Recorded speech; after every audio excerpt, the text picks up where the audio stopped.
Imagine uniting millions of people, thousands of miles of territory, dozens of cultures, and centuries of conflict, all under one banner. Now imagine doing it in just 15 years.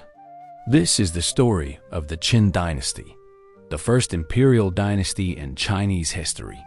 A dynasty that rose through blood, strategy, and ruthless efficiency, and fell just as quickly, consumed by the very systems it had created.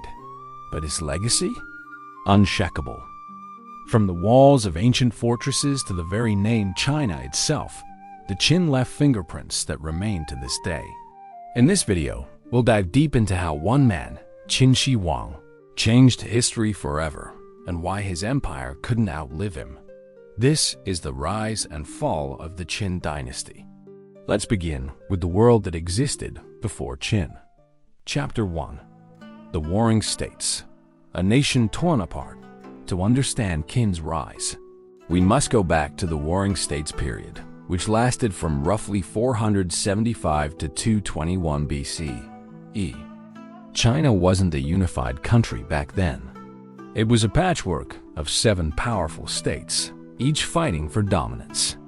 These states, Qi, Saichu, Yan, Han, Zhao, Wei, and Qin, waged constant war over land, influence, and survival. It was a brutal and lawless time. Assassinations were common. Armies clashed seasonally. Farmers became soldiers. Philosophers debated politics, ethics, and survival. But one state stood apart: Qin. Located in the mountainous west, Qin was once considered a cultural outsider by the eastern states. But its geographic isolation allowed it to develop a strong, disciplined military culture and adopt reforms without interference. While other states held on to feudal traditions, Qin embraced legalism, a philosophy focused on strict laws, harsh punishments, and centralized control. Its leadership became highly organized, efficient, and, by the standards of the time, fearsome. Under the guidance of statesmen like Shang Yang, Qin modernized agriculture, increased tax revenues, and trained a professional army that could move fast and strike hard. By the mid-3rd century BCE, the state of Qin had become a formidable power, and its young king, Yingzheng, had ambitions far beyond survival. Chapter 2. Qin Shi Huang. The first Emperor Yingzheng ascended the throne at the age of just 13, but behind him stood a circle of powerful advisors and generals who quickly expanded Qin's reach. By the time he was 38, he had done what no one before him could. He conquered all 6 rival states.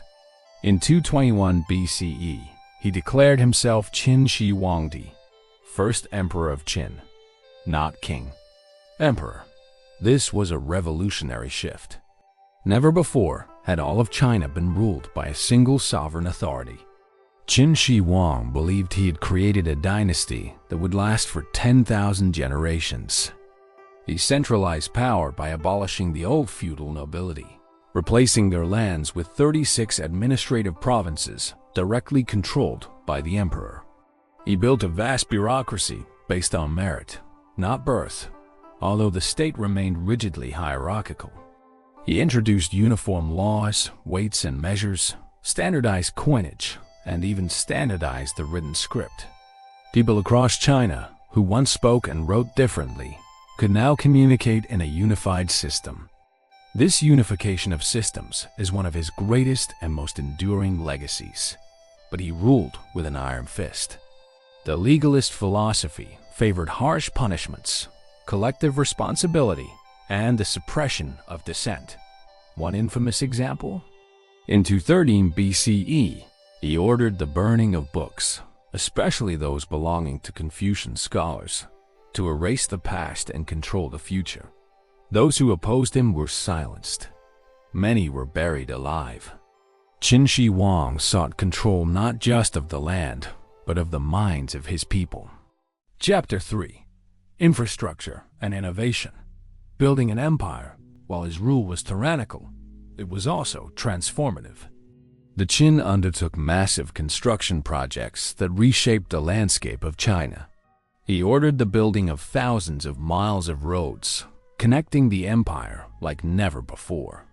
These roads allowed for rapid movement of troops and trade goods, helping unify the economy. He expanded canals to support irrigation and improve food distribution, especially in drought-prone areas. Perhaps the most iconic project? The first version of the Great Wall of China. This wasn't the wall we recognize today, but a series of connected fortifications, built from stone, rammed earth, and wood.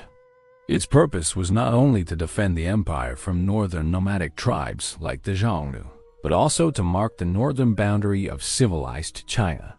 The wall wasn't just a defense system.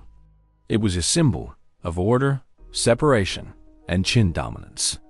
But these monumental works came at an extreme human cost.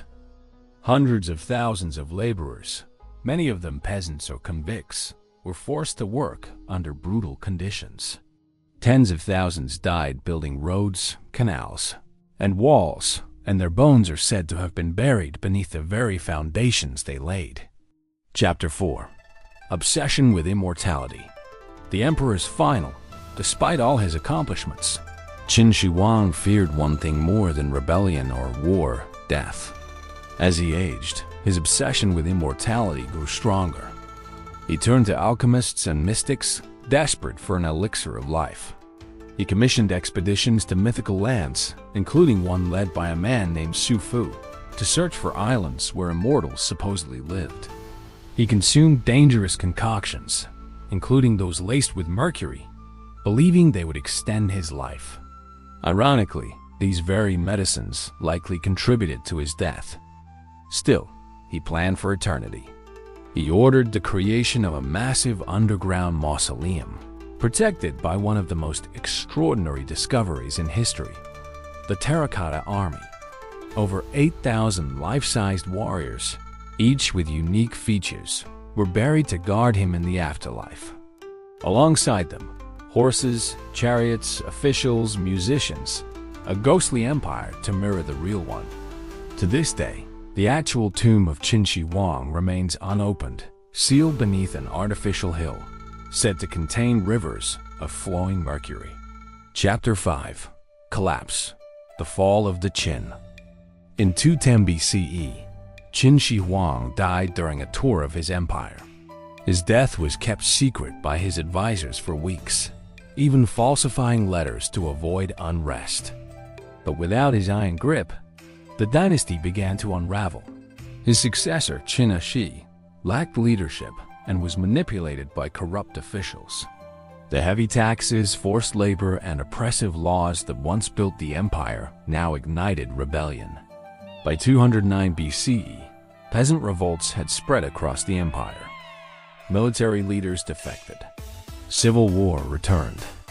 Just 4 years after Qin Shi Huang's death, in 206 BCE, the Qin Dynasty officially fell. The imperial palace was burned. The capital was captured.